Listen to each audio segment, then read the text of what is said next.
Adequate housing really has 7 elements, as you mentioned, and they basically are the security of tenure. Housing is not adequate if the occupants do not have a degree of security of tenure.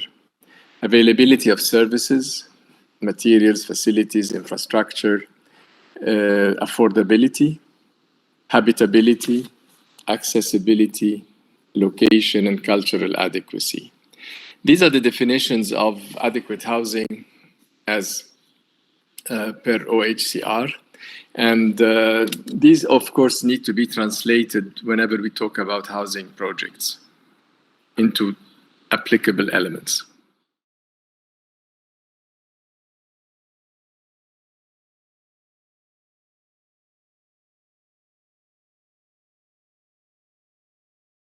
Yes, there are many elements, and to me, maybe 2 major important elements or groups of elements would fall under partnerships and the sustainable mixed-use development concept. In the case of partnerships, you really need a lot of key actors to come together to contribute to the development of adequate housing projects. And here we really need to talk about local authorities, private sector, academia, civil society, and other key actors. I'll talk a bit about each one briefly. In terms of the local authorities, we're really talking about their partnership, because they can break the barriers that are stopping us in developing adequate housing, such as access to public land, publicly owned land, that needs to be earmarked for adequate housing. In many cases, older cities have run out of public land, and this, of course, is the next level of challenge in that. And here we need to think about elements of expropriation for public benefit, for and underutilized land, or heavy taxation to produce funding that would allow to access and purchase land. Legislation is also important because that ensures the production of a percentage of housing units to address the needs of lower income groups. In Europe, many countries have applied this very successfully by requiring developers to produce 20 to 25% of the units that would be dedicated as adequate housing for lower income groups. Also, taxation is another tool that of luxury second homes, to earmark some funding for developing affordable housing, as well as general taxation, so that all these can create some housing subsidies. In some countries, again, acquisition of land for public use from the private sector could accumulate areas of land that could be dedicated eventually to adequate housing. And then there are other techniques and strategies, such as the procurement of construction materials to reduce the cost of materials. So this is the role of the local authority. Another key actor is the private sector.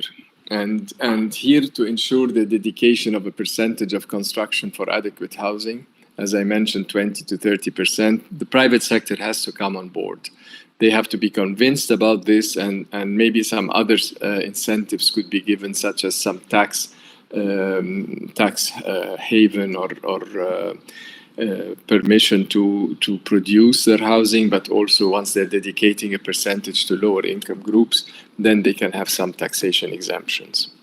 Academia is another important partner, and here we have a very good opportunity to utilize the students under the supervision of their professors to produce the designs, the engineering drawings and documents, as well as to contribute in the construction. All this could be under the umbrella of education, and the concept that we call academic social responsibility, where you don't pay the students in dollars and pesos and yens, but they are being paid in credits A+, B+, and so on. And that contributes, first of all, increases the learning capacity, but also contributes to the provision of high quality under the supervision of the professors work, as well as reducing the cost because of their contribution in the whole process. Third element or third key partner is, or fourth in fact, is the civil society.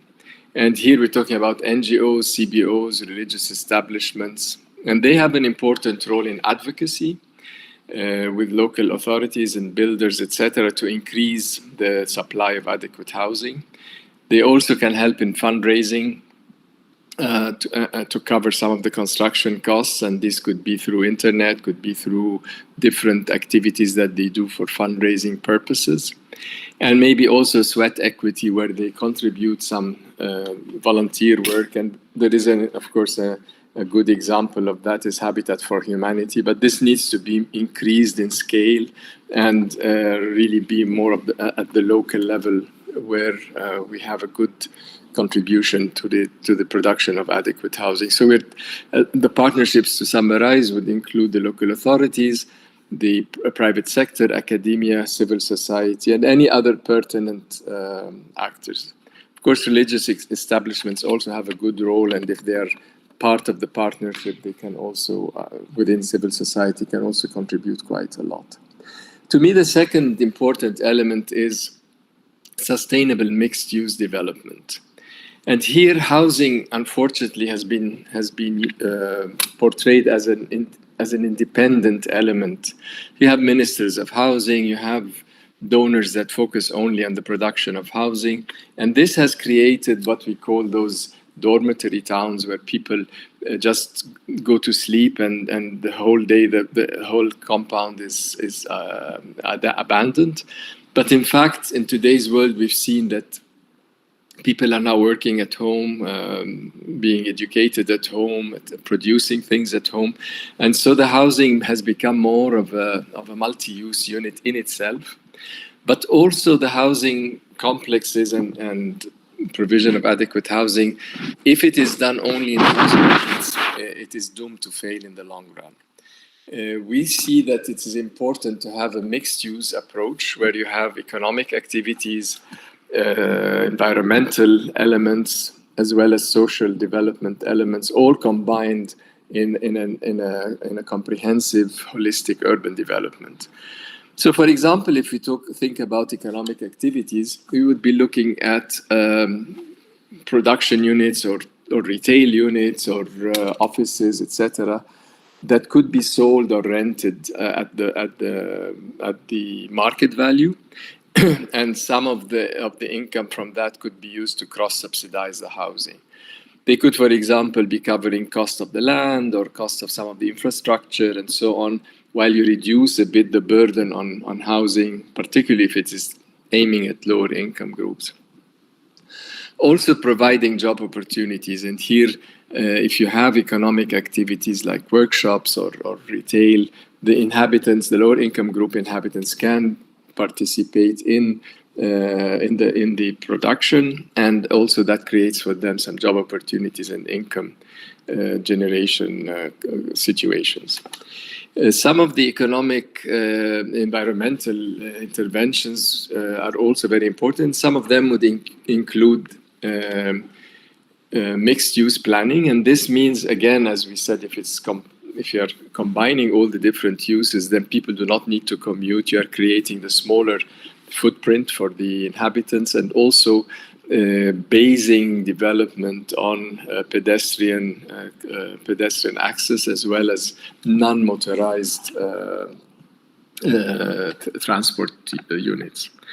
Another thing that could impact environmentally positively is the introduction of urban agriculture. So instead of having green spaces that are decorative or only aesthetic value, maybe if they are become productive in introducing urban agriculture and productive use, that would be cultivated by the residents. So you don't need to put maintenance there, because everyone is engaged, and there is an economic return that improves not only food security, but also some income generation, as well as having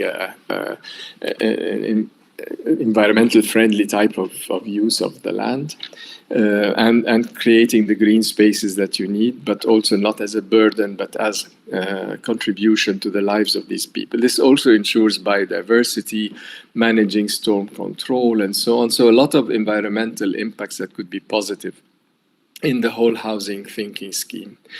The third element of sustainability after economy and environment, of course, is social sustainability. And this comes with the improved environmental and economic environments that are there.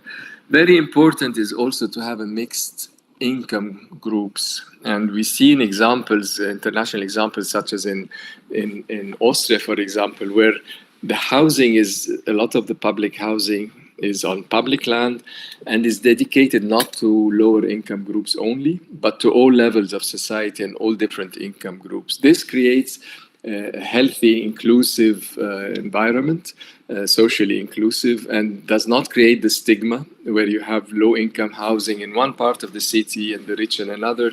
This is integrating the different income groups, breaking the social barriers and creating a healthy social environment that people respect each other and co-inhabit and support each other in different ways.